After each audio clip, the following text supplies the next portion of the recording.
ഓം ശാന്തി. ദാനവീരന്മാരെക്കുറിച്ച് പറയുമ്പോൾ അറിയാതെ നമ്മൾ ഓർത്തുപോകും മഹാഭാരതത്തിലെ ദാനവീരനായ കർണൻ. തൻ്റെ ദാനപുണ്യം കൊണ്ട് തൻ്റെ ജീവൻ പോലും ബലിയർപ്പിക്കാൻ തയ്യാറായിപ്പോയതായിരിക്കുന്ന മഹാനായിരിക്കുന്ന ദാനവീരൻ തന്നെയായിരുന്നു കർണൻ. എല്ലാ സമയത്തും അവസരം കിട്ടുമ്പോഴൊക്കെ തന്നെ ശ്രീകൃഷ്ണൻ കർണൻ്റെ ദാനത്തിൻ്റെ മഹത്വത്തെക്കുറിച്ച് പലപ്പോഴും പറയുമായിരുന്നു.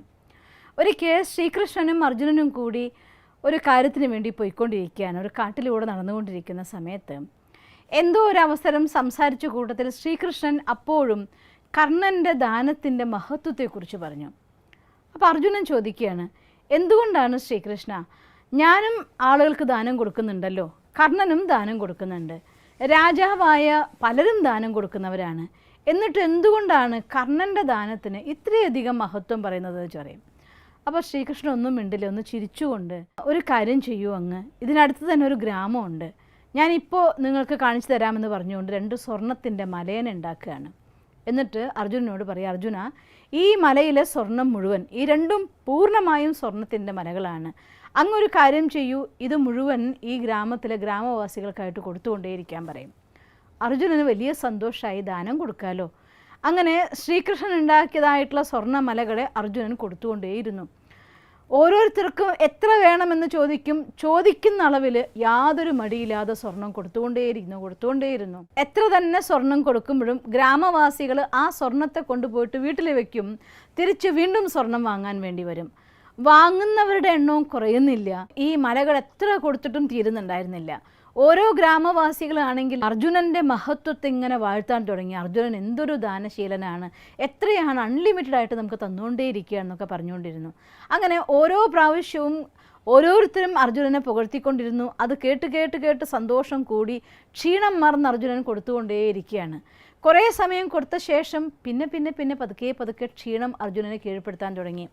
അപ്പോൾ ശ്രീകൃഷ്ണൻ പറയും, അർജുന, അങ്ങ് വളരെയധികം ക്ഷീണിതനാണ്, കുറച്ച് സമയം വിശ്രമിച്ച ശേഷം വീണ്ടും ദാനം കൊടുക്കാൻ പറയും. അപ്പോൾ അർജുനൻ പറയും, ശരിയാണ്, ഞാൻ ശരിക്കും ക്ഷീണിച്ചു പോയി, ഇനി കുറച്ച് സമയം വിശ്രമിച്ചിട്ട് കൊടുക്കാമെന്ന് പറയുകയാണ്. വിശ്രമിക്കാനിരുന്നപ്പോൾ അർജുനൻ ശ്രീകൃഷ്ണനോട് ചോദിക്കുകയാണ്, ഇതെന്ത് മായാജാലാണ് ഭഗവാനെ അങ്ങ് കാണിക്കുന്നത്, ഞാൻ എത്ര കൊടുത്തിട്ടും ഈ മലകൾ എന്തുകൊണ്ട് തീരുന്നില്ല എന്ന് പറയുകയാണ്.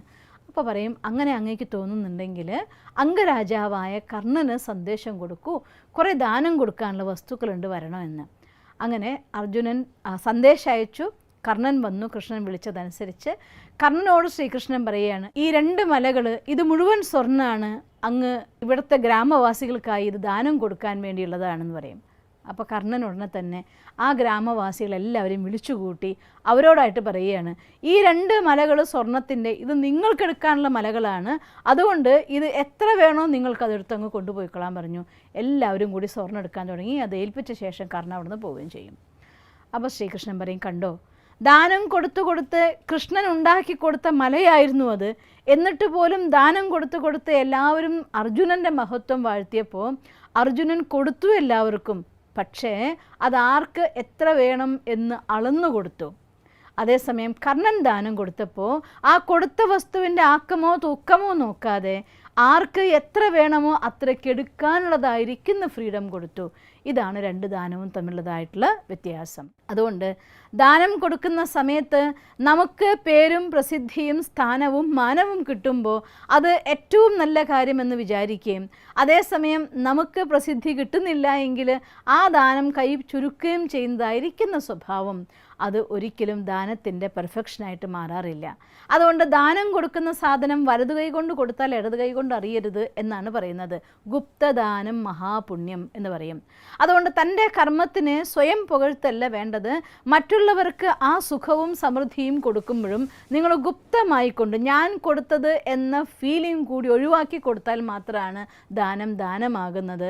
അല്ലെങ്കിൽ നിങ്ങളുടെ മനസ്സിൽ നിന്ന് ആ ദാനം പോകാത്തിടത്തോളം അതിൻ്റെ പ്രാപ്തി നമുക്ക് കുറച്ച് ഉണ്ടാകുള്ളൂ. അതുകൊണ്ട് കൊടുക്കുന്ന സാധനം പൂർണ്ണ മനസ്സോടുകൂടി അവർക്ക് വേണ്ടി കൊടുക്കുകയും, അത് കൊടുക്കുക എന്ന് പറയുമ്പോൾ നമുക്കുള്ള ഉപയോഗിച്ച പഴയ സാധനങ്ങൾ ദാനം കൊടുക്കുന്നതല്ല ദാനം കൊടുക്കുന്നുവെങ്കിൽ ഏറ്റവും നല്ലത് ദാനം കൊടുക്കുന്നതാണ് ദാനം. അതുകൊണ്ട് നല്ല സാധനങ്ങളെ, നല്ലതിനെ നല്ല മനസ്സോടുകൂടി നല്ല ആളുകൾക്ക് കൊടുക്കുന്നതാണ് യഥാർത്ഥമായിരിക്കുന്ന ദാനം. അതുകൊണ്ട് യോഗ്യപാത്രമറിഞ്ഞ് യോഗ്യമായ വസ്തുക്കളെ പൂർണ്ണ സമർപ്പണത്തോടു കൂടി ദാനം നൽകാൻ നിങ്ങൾക്ക് സാധിക്കട്ടെ എന്ന് ഞാൻ ഭഗവാനോട് പ്രാർത്ഥിക്കുന്നു. ഓം ശാന്തി. ദിവസം തോറും ജീവിത വിജയങ്ങൾക്ക് വെളിച്ചം വീശുന്ന പുത്തൻ വീഡിയോകൾക്കായി ഞങ്ങളുടെ യൂട്യൂബ് ചാനൽ സബ്സ്ക്രൈബ് ചെയ്യൂ. നോട്ടിഫിക്കേഷൻ ലഭിക്കുന്നതിനായി ബെൽ ഐക്കൺ ക്ലിക്ക് ചെയ്യൂ.